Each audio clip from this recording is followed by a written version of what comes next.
What's happening, YouTube? It's Mulo Motivation Reactions, back for another reaction video. So today we're doing 7 stories that prove Pistol Pete was not human being. So Pete Maravich. Anyways, no talking. Let's get into it. Should be interesting. Let's go.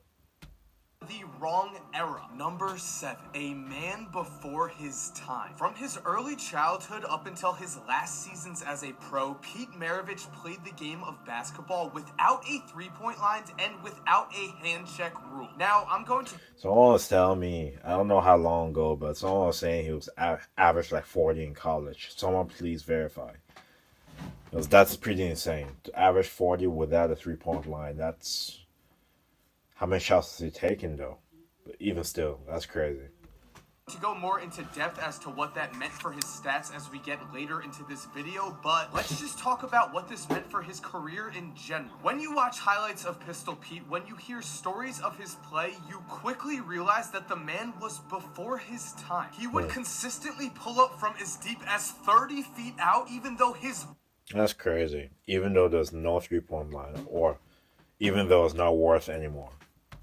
Bombs would only count for 2 points because that's how incredible his range and shooting ability were. And so if his opponents were forced to guard him from 30 feet and in, if they were not allowed to control him with a hand check, well, he would have been virtually unstoppable. Drop Pete in the modern NBA and you suddenly have a man who has the potential to be a cross between Steph Curry and Steve Nash. That's how good both his jump shot and court vision were.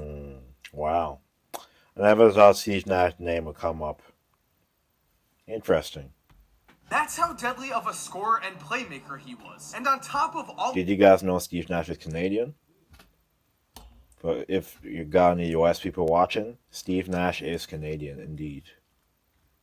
Of this, the man had perhaps more imagination and creativity than any player who has ever stepped foot on a basketball court. So as we continue to talk about the legend that was Pistol Pete Maravich, just remember, for as good as he was, he could have been even better. Number 6. Wow. A basketball android. Yes, looking back at his childhood, Pete Maravich described his kid self as a basketball android. This was a very accurate self-assessment, as his earliest memories are of his dad, Press, basically forcing a love of the game into his soul. Now, Press was a former professional basketball player who was never a star. This haunted him, and he vowed that his son would become a greater player than he himself had ever been. Wow.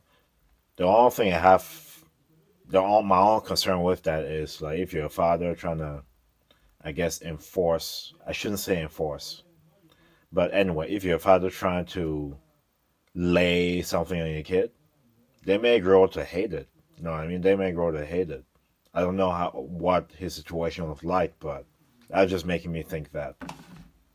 And so, when Pete was a kid, Press would often send him inside and shoot around on a basketball hoop outside of their house. Pete would watch from the window as his dad shot baskets for hours and made it seem like the most fun thing anyone has ever done. Press would pump his fist after long jump shots, yell in celebration after performing tricky dribble moves, and most importantly, he didn't let Pete join in. And so, Pete grew jealous, and when he thought his dad wasn't looking, he would run outside and steal some alone time dribbling and trying... Whoa.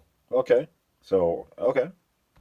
to shoot baskets himself. That's when Press knew he had Pete hooked, but he wasn't done yet. Because as Pete began to get older, he also began to excel at baseball and football. So within a span of a few months, Press brought Pete out to catch fly balls on a particularly sunny day and didn't stop until Pete missed a ball and it hit him in the face. At that moment, Press convinced a crying Pete that baseball wasn't for him. And as for the football problem, well, Press went even further. He actually told Pete's 8th grade coach to put then quarterback Pete into danger as much as possible. And after... Wow, that's crazy. I hope I didn't mistake. I hope I didn't mishear him. Didn't he say he excelled at baseball and football? But then, okay, anyways, let's keep watching. After Pete Thoughts, got Malik. wrecked time and time again on the field, he decided to stick with basketball. So yeah, Press Maravich was basically a psychopath. Sure, he was a loving father who wanted the best for his son, but the way he forced Pete to play basketball was kind of... I was right, man. Like it's just so it was enforcement. It was. That's dangerous, man. Dangerous. You gotta give people free will when you're sort of trying to enforce your perspective, motives, dreams, whatever it is, onto someone else. It may have the opposite effect. It may have the opposite effect. They may grow to resent it. I've seen too many examples of that.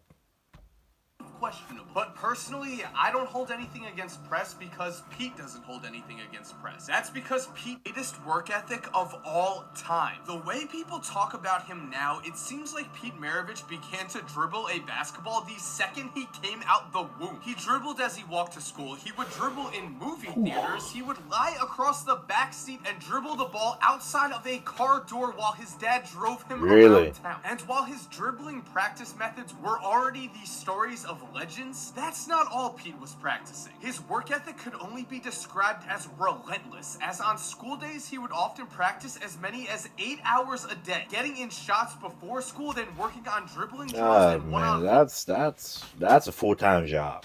That's a full time job. If he's doing that 5 to 7 days a week. moves after it. And yeah, he all but ignored his homework, and when teachers called home, Press told them to mind their own business because to him, basketball was way more important. And since school Damn. days were filled with basketball, it should come as no surprise that summer days were even more intense. Every day of the summer, Pete would wake up at 6 a.m., practice by himself at the local basketball court until other people showed up, play pickup games all day, then shoot free throws by himself when everyone else had left. This incredible work ethic produced unreal results, and by the time he was in 8th grade, he was already playing on his town's varsity team. It was then that he was given the nickname Pistol after dropping 33 points on a division rival, despite the fact that at the time he stood at just 5'6" and weighed around 85 pounds. But of course, Yeah. Height and weight doesn't matter. It's all skill. But people don't want to argue with me on that, you're naive. eventually, Pete would begin to grow, and as he grew in height, his legend grew right along with him. His high school career saw him dazzle fans with his incredible no-look passes, his unbelievable court vision, and his unlimited shooting range. No one had ever seen a basketball player like Pistol Pete, and by the time he was a senior, he had grown to stand at 6'5" and was now almost unguardable. High school competition became too easy, and soon Pete found himself scrimmaging against and dominating his father's teams at NC State, routinely Wow. lighting up starters on a team that would finish 20-4 in the ACC. From there, Pete played one season at prep school, then committed to play for his dad at LSU, where he became number 4, the greatest college scorer we've ever seen. Let it be known Okay. that Pete Maravich is the greatest scorer in college basketball history, and no one else is even close. While at LSU, Pete set and still holds the record for points in an NCAA career with 3,667. Damn. Now, this number is already absurd, but it's even more impressive when you consider these 3 things. Number 1, again, Pete was playing without a three-point line. For his career, he averaged about 17 made field goals a game. When comparing him to Steph Curry, again, a player who played just like Pete, Steph averaged 8.4 made field goals a game in his college career, and of those 8.4 shots made, 4 were three-pointers. So if we're being cautious and say that Pete would have averaged 5 made threes a game for his LSU career, then that means he would have added an extra 415 points to his career point total. Number 2, when Pete Crazy. played college basketball, there was no shot clock. Obviously, the addition of a shot clock would have meant more possessions and thus more shots for Pete. Number 3, Pete Maravich only played college That basketball. actually depends, to be honest. How quick is he getting those shots off? Are you really? Are we really gonna assume that? Okay, let's say he averaged 40 points plus points, right? And let's say the game is as long as now. Who was saying that they never ever took shots less than 24 seconds in? Well, account for fast breaks. You pass into somebody that's wide open for a shot within less than 10 seconds. Who's to say that they're not taking those shots? So this is the only one I'm sort of like, you know what I mean? So I'm not going to assume that most of the 44 points is averaging. A lot of them are shots taken more than 20 seconds. You know what I mean? That's the only one I'm sort of like, maybe not. Basketball for 3 seasons. Yup. Pistol Pete holds the Even record there, for that's like points in a three college seconds, basketball career, and he was only allowed to play in right? 3 seasons because at the time, freshmen were not allowed to play college basketball. Yeah, Okay. this rule was Damn. ridiculous, and yeah, the fact that he only played in 3 seasons makes Pete's record even more ridiculous. Yeah, In that's 3 seasons, ridiculous. Maravich averaged a seemingly unrealistic 44.2 points per That's game. He was a madness. three-time first-team All-American, two-time National Player of the Year, and the most famous college basketball player the world has ever seen. As in 44 his time at points. LSU, Pete Goodness became a gracious. national sensation. His signature Sheesh. haircut and floppy sock combo was now recreated by kids and high school players across the country. The LSU Tigers began to draw record-setting crowds, a fact that was remarkable in SEC football territory. Local reporters who had never been to a basketball game before were now following LSU across the country. Opposing fans would carry Pete on their shoulders after games. Pete's socks even began to be routinely stolen from the LSU locker room. The only knock on Pete during this time was that his team never reached the NCAA tournament, but that was hardly his fault. The year before Pete joined the Wow, this is LSU amazing. varsity team, the Tigers went an awe-inspiring 3-20, and by the time he left the program, the NIT. And as for Pete, well, now it was finally time for the Pistol to bring his talents to the bright lights of the NBA. Number 3, 68 points. Throughout his NBA career, Pete averaged 24.2 points, 5.4 assists, and 4.2 rebounds a game. He is one of only 6 players in NBA history to ever average 24 points, 5 assists, and 4 rebounds for his career. He is also the only player on that list to never win an NBA championship, which was disappointing. And as Yeah. a whole, Pete's career can't exactly be called disappointing, but just like in high school and college, the individual stats and awards were always there. Pete played in the NBA for 9 seasons without any major injury concerns. Then 2 seasons after injury concerns took place. In those 9 injury-free seasons, Maravich was a 5-time All-Star, was twice a member of the second-team All-NBA, and twice a member of the first-team All-NBA. His most dominant year was in 1977, where he put up a league-high 31.1 points to Wow. go along with 5.4 assists and 5.1 rebounds a night. He scored 50 points or more 4 times in 77, and against the Knicks, Pete went off for 68 points before fouling out after 2 questionable offensive fouls in the closing minutes of the game. But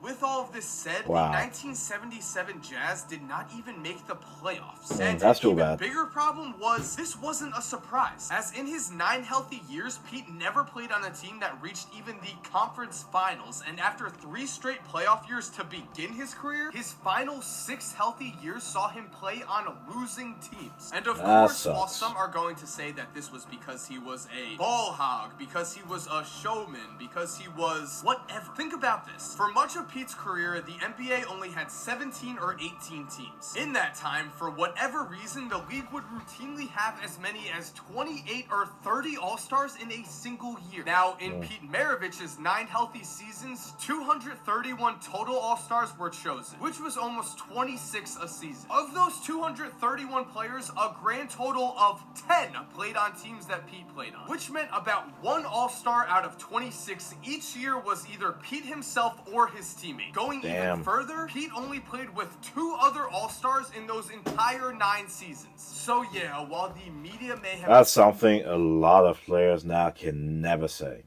With all these super teams and players, top 10 players teaming up with other top 10 players, like players now cannot say that.